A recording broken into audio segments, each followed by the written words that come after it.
nós sabemos que o senhor integra uma comissão de associação de magistrados que colabora com a reforma do Código de Processo Civil. Isso. Quais seriam os principais pontos que essa comissão entende necessários serem reformulados na nossa atual legislação constitucional? Veja, eu até fiquei feliz com isso, porque apesar de hoje eu ser desembargador aposentado do TJ de São Paulo, eu acabei integrando a Associação dos Magistrados, até por conta da minha carreira docente na USP, Faculdade de Direito. O problema é o seguinte, eu originalmente era contra o anteprojeto do Código de Processo Civil. Por quê? Porque o Código de Processo Civil atual, que é de 74, está sendo reformado ainda. E a hora que está praticamente reformado, vamos fazer um código novo. Mas paciência. A gente tem que se conformar com aquilo que é fato consumado. Já passou pelo Senado, o anteprojeto foi melhorado no Senado e o projeto agora está na Câmara dos Deputados. A Associação Brasileira, a Associação dos Magistrados do Brasil, criou uma comissão que é justamente para agora trabalhar em cima do projeto que se encontra na Câmara dos Deputados e melhorá-lo. Porque se nós vamos ter que ter um código, e teremos com certeza, então pelo menos que seja um código melhor do que aquilo que foi originalmente projetado. E aí é uma atividade, não é uma atividade isolada de um ou de alguns, aí é necessário que toda a comunidade acadêmica e jurídica interfira. O Ministério Público, a Ordem dos Advogados, algumas seccionais são contra o código, totalmente contra. Estão fazendo movimentos contrários mesmo, lobby na Câmara, para tentar impedir que o projeto passe como está.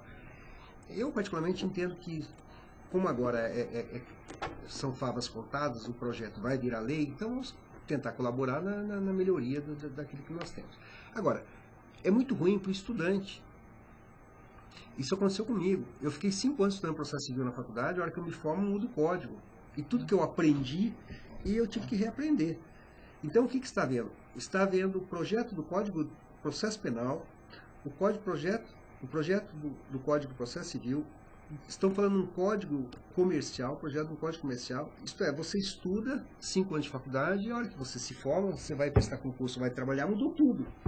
Isso é muito ruim. Isso do seu ponto de vista do estudante. Agora pensa do seu ponto de vista da cidadania como um todo. Os tribunais resolvem questões, sedimentam orientações, daqui a pouco muda a lei, começa tudo de novo. Isto é, até que um tribunal superior, como é o STJ, o Tribunal Supremo, delibere a respeito de uma matéria de direito ou matéria constitucional de forma definitiva, isso demora alguns anos. Isto é, vai sempre haver essa margem de insegurança jurídica por conta de modificação da legislação. Possivelmente nós somos o país, eu já dizia isso naquela conversa, que mais legisla. Como se editar uma lei nova resolver esse problema? Me permito até usar uma imagem que eu uso com meus estudantes. Uma vez eu li isso, ouvi, depois eu incorporei. Havia uma placa na estrada, a história é verídica, havia uma placa na estrada, já uma placa enferrujada, numa curva, e a placa dizia o seguinte: atenção, buracos na estrada, e havia mesmo. Isto é, ao invés deles consertarem os buracos, eles colocaram uma placa. Aqui no Brasil acontece a mesma coisa. Surge um problema, ao invés de resolver o problema, edita uma lei. Como se editar a lei resolvesse o problema. A lei, no fundo, acaba sendo uma placa e o buraco continua lá. Tanto é verdade isso, que a Constituição de 88, nossa atual Constituição Federal, é a Constituição mais generosa que há de todas as Constituições com os idosos e com as crianças. Não tem nenhuma Constituição que foi tão generosa na proteção de idosos e crianças, adolescentes, inclusive, como a Constituição de 88.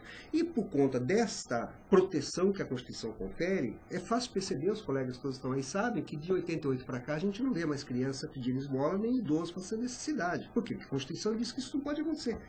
Isto é, há um fosso enorme entre a realidade efetiva e a realidade formal.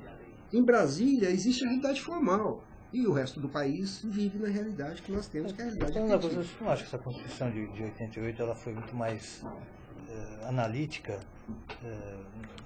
pela sua amplitude, até pelo número de artigos que tem em comparação à Constituição de 88. Totalmente analítica. Em vez de fazer um texto sintético. Ela regulou coisas que é de legislação ordinária. E, aliás, ela deixou algumas coisas para serem legisladas ordinariamente, que não foram legisladas até hoje. Nós temos alguns vácuos ainda até hoje.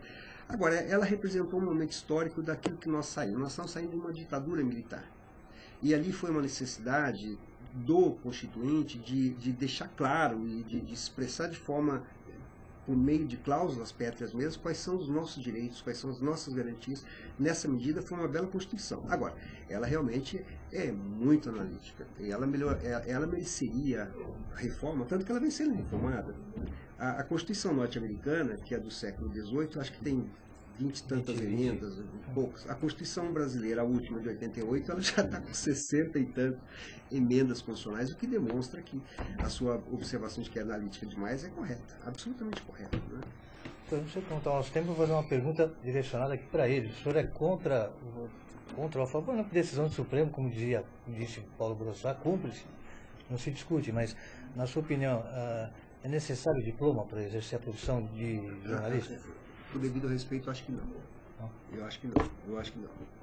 Eu acho que não é necessário diploma, não. Eu acho que o diploma é fundamental para habilitá-lo. Na verdade, não é o diploma para habilitá-lo, é o conhecimento, é o curso para habilitá-lo. Mas pensa bem uma coisa. Mas é a minha opinião, novamente, é a minha opinião pessoal. Né? E a Constituição me garante o direito da minha opinião pessoal. Como disse alguém, eu faço questão de que a Constituição garanta o direito de alguém de falar mal de mim. Não é? Eu acho o seguinte, imagina Machado de Assis não podendo escrever artigos de jornal, porque não se formou em jornalismo. Agora veja, televisão e rádio, você tem que ter algum curso. Eu não diria que tem que ter algum diploma, tem que ter algum curso, porque ninguém sabe. Veja, eu me considero até razoavelmente bom escritor, eu escrevo obras didáticas, jurídicas e tal, mas eu não entendo nada de rádio e televisão. Isso é uma outra área de conhecimento, é coisa mais ou menos recente, então tem que haver uma faculdade, você tem que ter um curso. Agora, o diploma, tem gente muito talentosa que talvez não tenha diploma, mas tenha talento, e tem gente que tem diploma e não tem o talento. São coisas que... São determinadas capacidades que você ou lhes são inatas ou você as adquire. A faculdade é para que você adquire capacidade, né? Algumas capacidades são inatas, você nasce com elas ou não. Né? Dom. É dom. Quando eu digo capacidade inata, na verdade a palavra melhor seria isso. Né? Nasce com dom ou talento. Né? É isso. Esgotou? Esgotou. Nosso tempo. Bom, infelizmente nosso tempo está esgotado. Vamos entrar mais um bate-papo aqui sobre as reformas aí da legislação, mas já deixamos aqui o convite para o professor Marcato para nos honrar mais uma vez com a presença, agradecendo a sua participação, o seu atendimento, pronto atendimento aqui ao nosso convite, e gostaríamos muito de tê-lo mais uma vez aqui, outras vezes aqui, para a gente poder fazer esse bate-papo esclarecendo os vários pontos da nossa legislação. Tem muita coisa para discutir, como o senhor disse, são mais de 60 emendas constitucionais, fora algumas legislações extravagantes aí, que a gente extravagantes em todos os sentidos. Hein? Em todos os sentidos. Que a gente aborda rotineiramente aqui no programa, que seria extremamente interessante e honroso contar com a sua participação. Muito obrigado. Mais uma vez, muito obrigado, parabéns pelo curso, que já é uma tradição, né? A pessoa da faculdade, hoje a pessoa fala, o que você pretende fazer? Eu vou fazer faculdade de Direito e curso no Marcato. Obrigado. Obrigado pela participação. Eu que agradeço. Obrigado, Alexandre, obrigado aos alunos da Unis aqui que nos acompanharam, Rádio e TV, curso de Rádio e TV. Obrigado ao Marcelo, que vai encerrar aqui, despedindo os internautas. 22 horas e 59 minutos, ficamos por aqui agradecendo pela participação, pela companhia de todos vocês. Eu coloquei aqui também no nosso chat o site do Curso Marcato, www.cursomarcato.com.br. Se você quiser mais informações, entra lá e você vai poder se informar melhor. Doutor Marcato, mais uma vez, muito obrigado pela sua presença. Foi um prazer recebê-lo aqui. E você fica agora com um resumo das principais notícias do dia, o Renato, com notícias online. A gente volta semana que vem. Um grande abraço. Tchau.